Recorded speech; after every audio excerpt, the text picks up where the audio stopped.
Hello, welcome to part 3 of this series on news from the world of COVID-19 vaccination, or lack of news. The alternate title for this one is I Love When Anti-Vaxxers Are Proven Wrong.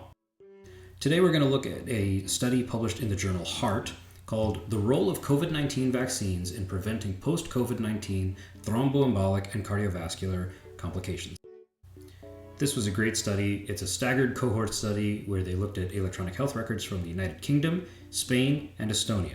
They looked at a whopping over 10 million vaccinated people and over 10 million unvaccinated people, and looked at their outcomes of heart failure, venous thromboembolism, which is clots in veins, and arterial thrombosis or thromboembolism, which are clots in arteries, after a COVID-19 infection.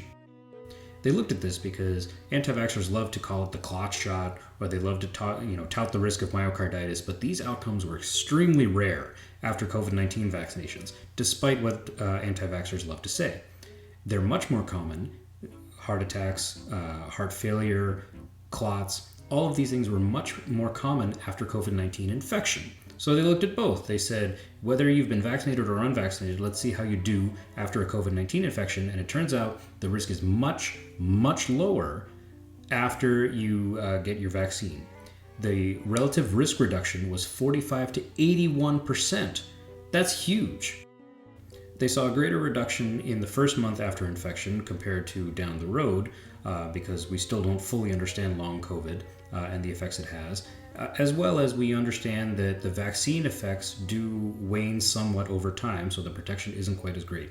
But there was still a big reduction. The conclusion was that this was probably due to a reduction in COVID-19 infection itself and the protection offered by vaccine-induced immunity.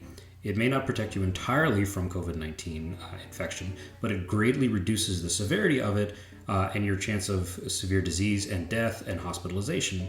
And with that comes protection against these other outcomes. The risks of some of these outcomes are incredibly low with vaccines, whereas COVID-19 infection can affect literally every organ system of your body. Any protection you can get against that is good. The COVID-19 vaccines are safe and effective. Get yours today if you haven't already.